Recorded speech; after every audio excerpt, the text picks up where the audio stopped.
ہمیں کیا کرنا چاہیے تھا؟ شکریہ. دیکھیے مرتضیٰ، اس میں سب سے پہلی بات یہ ہے کہ جب آپ اتنے نازک حالات میں جو نازک ہو چکے ہیں، یہ خلیج میں جو تقسیم ہے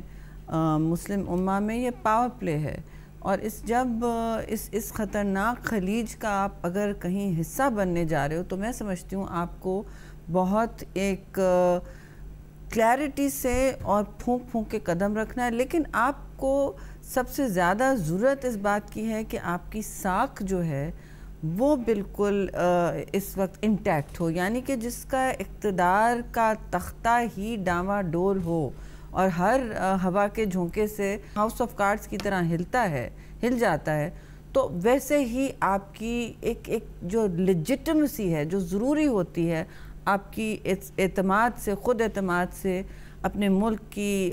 کا مقدمہ لڑنے کے لیے، اس کی ساکھ، اس کی سالمیت، اس کی استحکام کے بارے میں تو سوچنے کا، تو آپ اس کے لیے مقدمہ نہیں لڑ پاتے ہو. ایک بات تو یہ میں کرٹیسزم زبردستی نہیں کر رہی ہوں، مگر یہ بہت اس وقت دل پہ لگ رہا ہے ہمارے کہ پاکستان سٹیٹسمن شپ جو اس وقت دکھا سکتا تھا نہیں دکھا پا رہا. اب یہ جو ثالثی کی کویت کے بعد اور دوسرے ممالک کے بعد جو بات کی جا رہی ہے، دیکھیے اس میں کوئی مذائقہ نہیں ہے، لیکن آپ ابھی جس طرح انویسٹڈ ہو گئے ہو، آپ نے اپنی شہریوں کا بھی نہیں سوچا. آپ کو شہریوں، خارجہ پالیسی جذبات پر نہیں کی جاتی، خارجہ پالیسی اپنی شہریوں کے بارے میں پہلے سوچنے کی بات ہوتی ہے. آپ کے کتنے شہری وہاں موجود ہیں ایکسپوزڈ، vulnerable اور ایٹ رسک، تو آپ کو سوچنا پڑے گا کہ آپ کو کس طرح ان کو اس مشکل سے نکالنا ہے. پاکستان پر جو دور رس اس کے بعد رد عمل ہو سکتا ہے اس سے بھی بچانا ہے. اور آپ سب ہم ڈسکس کر چکے ہیں، قطر، سعودی عربیہ بلاکس جو ہیں دونوں، ان دونوں سے آپ روابط بھی رکھنا چاہ رہے ہو، لیکن آپ جس طرح آپ کو اتنے سالوں کے بعد نیوکلیر ملک ہوتے ہوئے، فرنٹ لائن سٹیٹ ہوتے ہوئے، اس لمبی طویل 12، 13، 14 جنگ میں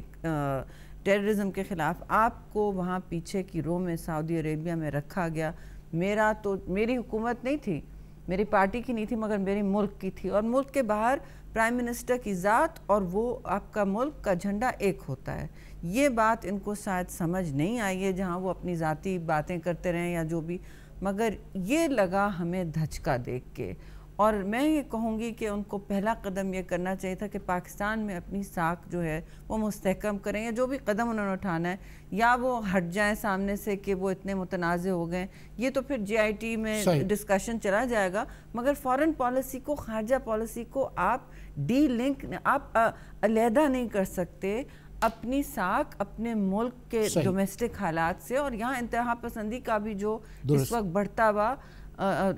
ٹرینڈ ہے، اس سے بھی آپ الگ نہیں کر سکتے.